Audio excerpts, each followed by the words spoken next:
Yesterday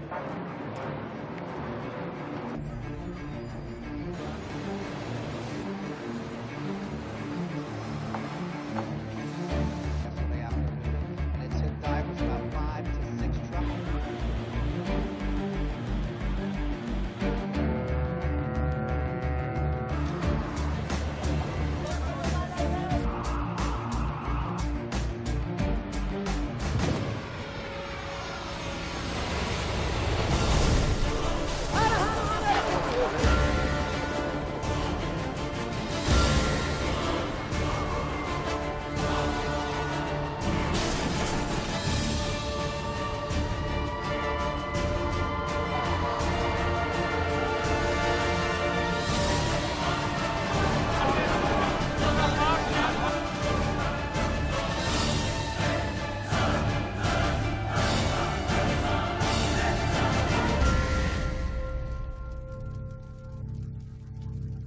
Floods and famine, tornadoes and war, an airplane crash, or an earthquake. Natural disasters and man-made catastrophes, events that can cause enormous loss of life, destruction, and hardship. In desperate hours, you'll become an eyewitness to some of the most noteworthy disasters of the last 100 years. The Earth really moves in this episode as we look at one of the most devastating of all natural cataclysms, the earthquake, in all its destructive power. Of all the natural disasters we'll look at in this episode, none release more sheer destructive energy than an earthquake. After all, it takes a great deal of the Earth's energy for two of its magnetic plates to grind against each other long enough that they go snap and jolt the planet's outer crust for hundreds of square miles.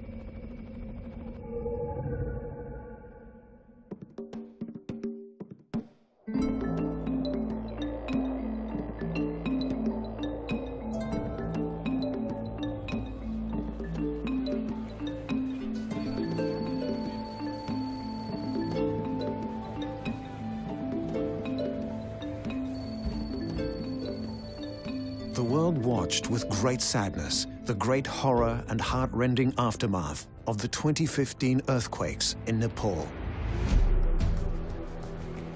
The April 2015 Nepal earthquake, also known as the Gorkha earthquake, was responsible for over 8,000 deaths, with injuries many times over that.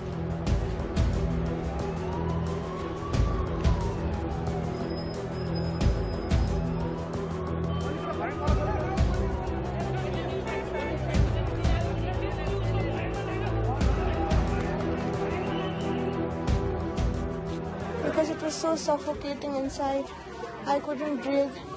People die inside the dead body inside the house. It's a nightmare. Yet even in the midst of such widespread tragedy, there are beacons of hope. A teenage boy is rescued from the rubble. It's what we call an entombment. So he wasn't specifically crushed, but what he was inside of a box with heavy concrete all around him. So the USAID teams, what we did is we worked side by side with the local teams, and we were there to assist them in getting this victim out. Across vast swathes of Nepal, entire villages were flattened, rendering hundreds of thousands of people homeless. Centuries-old buildings were obliterated at UNESCO World Heritage Sites in the Kathmandu Valley.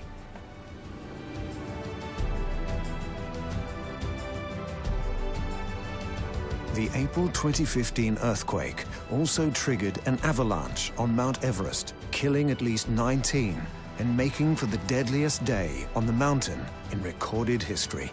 We saw huge pieces of rock and ice coming down from faces of Makalu right over there over Camp 2.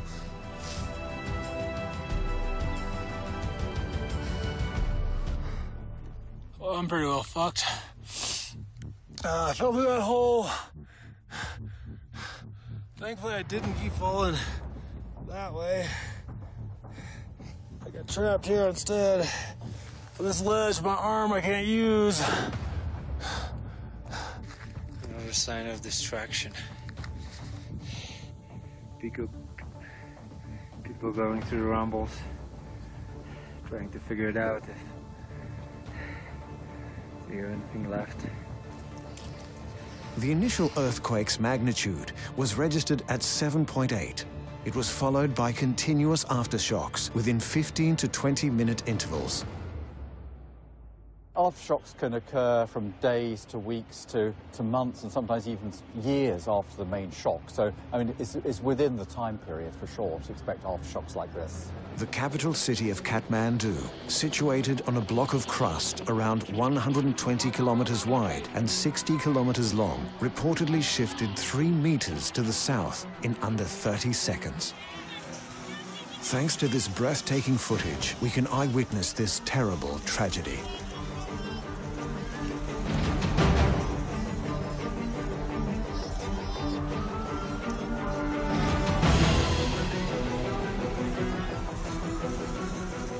Then, 2 weeks after the devastating quake, in which more than 8,000 people were killed, Nepal was hit by another major earthquake, this one with a magnitude of 7.3. This time, over 100 people were killed and thousands injured. There was widespread damage to buildings and property in much of the shell-shocked nation.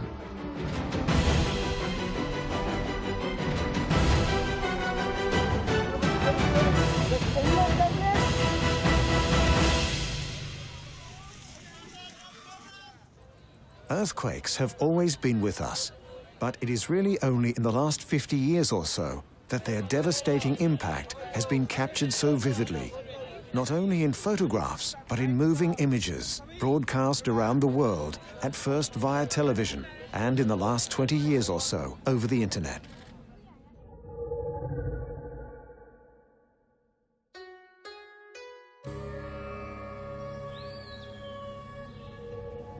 Sichuan, the second largest of the Chinese provinces. It is located in the upper Yangtze River Valley in the southwestern part of the country. The Sichuan province earthquake of May 2008. It occurred on a weekday in the middle of the afternoon. School and university classes were in full swing. Office workers had returned to their desks after lunch. 80 kilometers from the 7.6 million person megacity of Chengdu, a fault line began to rupture.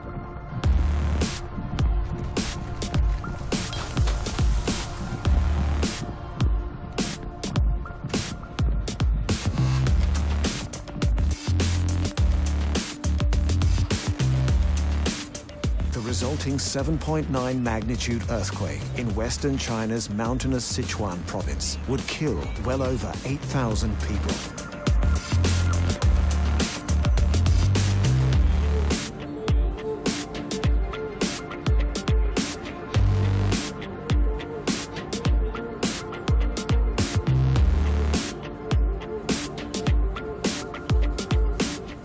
Suddenly, the ground just shook. There was this awful noise. And at first we thought maybe somewhere there was a landslide or something. We never imagined it was an earthquake. But it just wouldn't stop. And it got louder and louder, and the rocks were just being thrown down the mountains at us.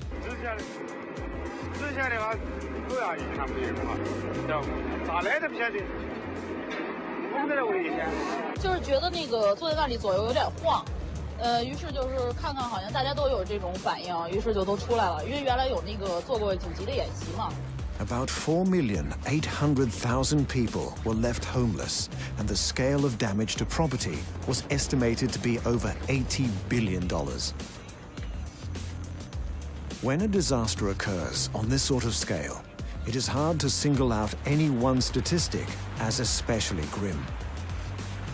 Because the earthquake occurred in shallow, that means about 10 kilometers beneath the ground. So the damage is usually very strong, devastating.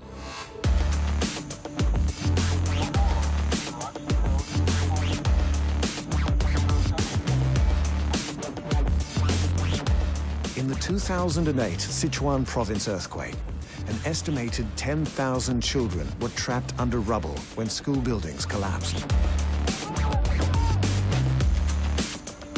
And many would die there.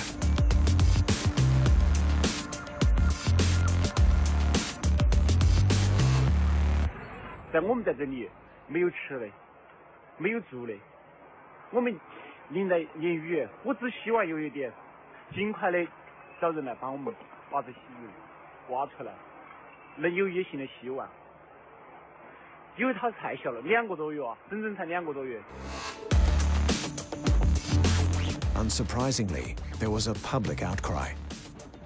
A subsequent government investigation concluded that 1 in 5 primary schools may have been shoddily constructed and unsafe. For months after the quake, more than 20,000 students had to do with makeshift schools and classrooms. But reconstruction efforts went ahead with impressive speed. But no amount of reconstruction could erase the memories of those desperate hours in May 2008.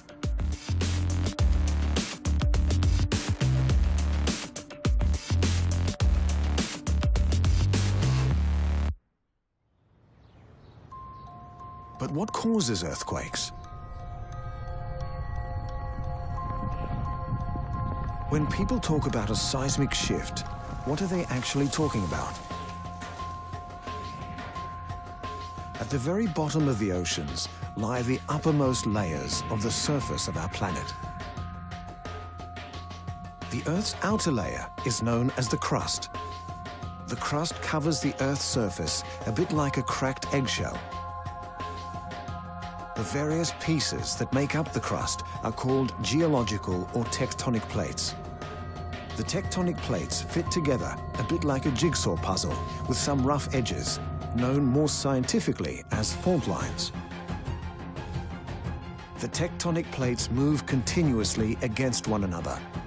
Most of the time, they glide and slide along quite smoothly. Otherwise, there would be even more earthquakes. But every now and then, the tectonic plates catch, and the pressure gradually but steadily builds up. Finally, the pressure becomes too much, and the huge masses of rock which form the plates abruptly shift along the fault lines. This creates phenomenal waves of energy, spreading out in concentric circles, rather like waves in a pond if you throw a stone into the water. Recently, especially the Japanese scientists, considering their past experience in earthquake prediction, they gave up to make investment on earthquake prediction, and that's why they concentrated on studies related to understand the physics of earthquakes. Most earthquakes take place within the so-called Ring of Fire around the Pacific Ocean. At least once a year, Alaska experiences a 7.0 earthquake. California alone gets about 10,000 quakes a year, but most go unnoticed except by seismographs. Researchers at UC Berkeley are testing a prototype of an earthquake early warning system that California is pursuing years after places like Mexico and Japan already have them up and running. It detects the very beginnings of earthquakes using seismometers very close to the epicenter and then predicts the shaking that's going to follow so that you can push out a warning to all of those in harm's way.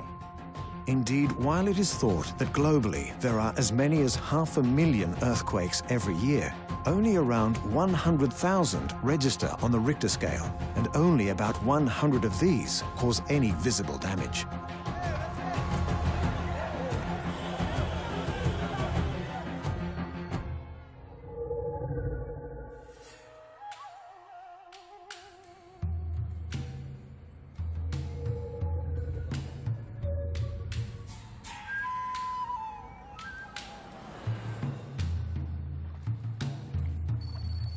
It was during the first golden age of television, on an evening in May of 1960 in Chile, as this newsreel footage shows, that all hell broke loose.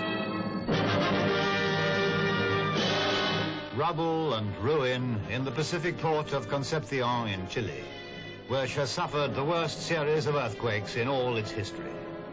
Details of the damage cannot reveal the extent. The 1960 earthquake in Chile was the largest of the 20th century. The so-called rupture zone was estimated to be around 1,000 kilometers in diameter, from Lebu in central Chile to Puerto Aysén in the extreme south of the country. The severest destruction in Chile occurred in the Valdivia-Puerto Montt coastal region. Practically every building in the port town of Puerto Saavedra was destroyed by waves reaching heights of 11.5 meters, which carried the remains of houses as far as 3 kilometers inland. Most of the casualties in Chile and beyond were the result of large tsunamis triggered by the initial quake. As touched on, the so-called rupture zone was some 1,000 square kilometers, but the reverberations were literally felt across the Pacific Ocean. There was destruction on Easter Island, in the Samoa Islands, and in California.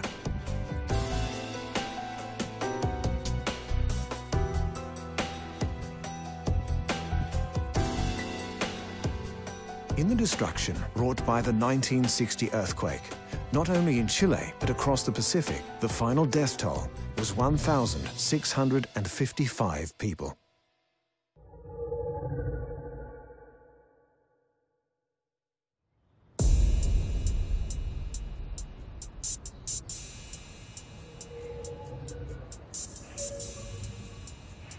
In terms of sheer human cost, the worst earthquake of modern times occurred in Haiti on a January evening of 2010. Death toll estimates begin at about 220,000 people. By the end of the day, at least 52 aftershocks measuring 4.5 or greater had been recorded. An estimated 3 million people were affected by the quake.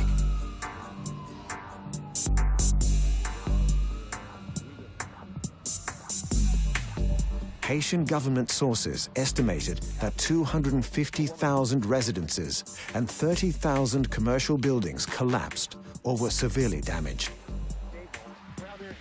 The earthquake caused major damage in Port-au-Prince, Jacmel, and other settlements in the region. Several notable landmark buildings were significantly damaged or completely demolished, including the Presidential Palace, the National Assembly Building, and the Port-au-Prince Cathedral.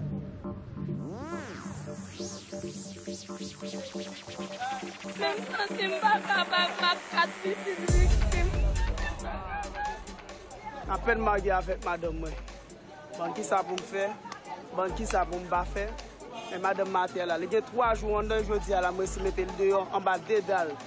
Pour retirer sous lui. I think in the next few days, people are going to be running out of food, out of water. I think we need help because it's urgent.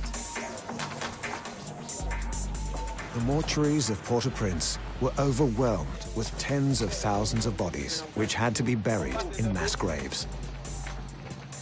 As rescue efforts tailed off, vital supplies, medical care, and sanitation were all in short supply.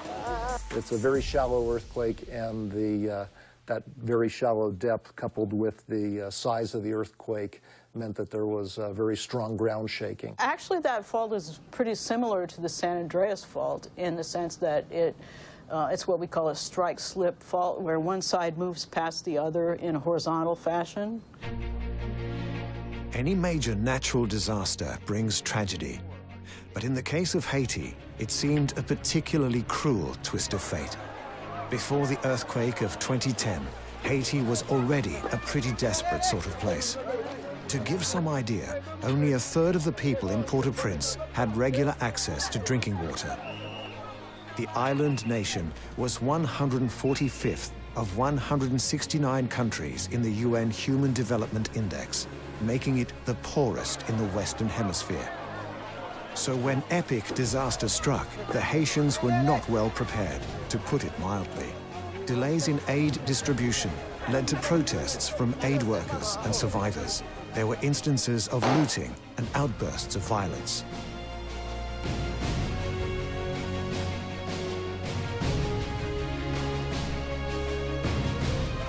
The US and many other countries eventually responded to appeals for humanitarian aid. I have directed my administration to respond with a swift, coordinated, and aggressive effort to save lives. Practically all of Haiti's somewhat backwards communication systems, air, land, and sea transport facilities, hospitals, and electrical networks had been damaged by the earthquake.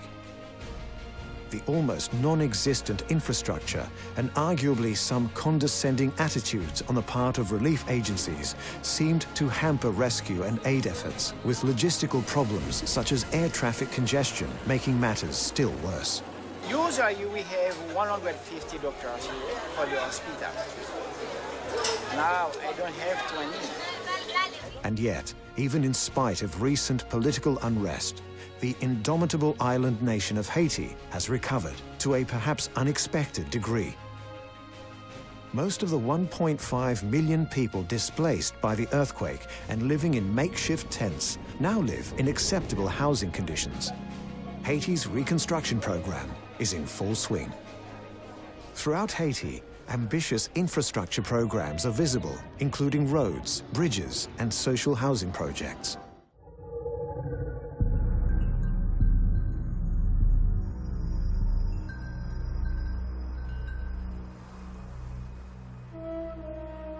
Like beleaguered Haiti, you would think that Kashmir, the setting of a prolonged, sometimes violent border dispute between India and Pakistan, already had enough problems. But a massive earthquake on October 8, 2005 only added to the province's woes. The devastating earthquake shook the western Himalayas and adjoining regions in the morning.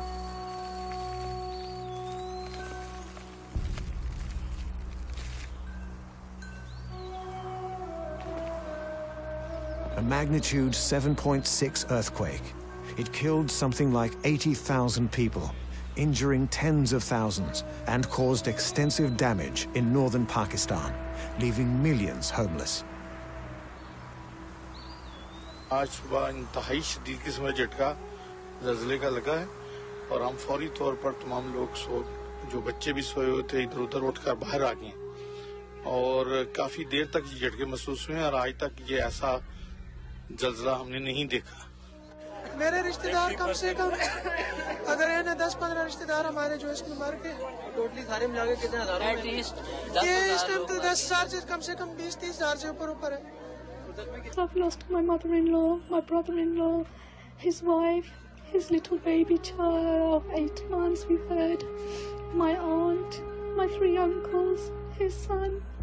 A reported 32,335 buildings collapsed in Kashmir, and in Pakistan, in places as far away from each other as Islamabad, Lahore, and Rawalpindi.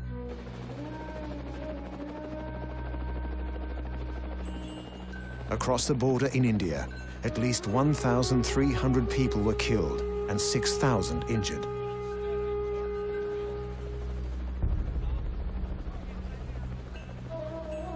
The international response was fast, but the remote mountainous terrain that typifies Kashmir just served to compound problems for recovery efforts, with rescue teams struggling to reach the injured.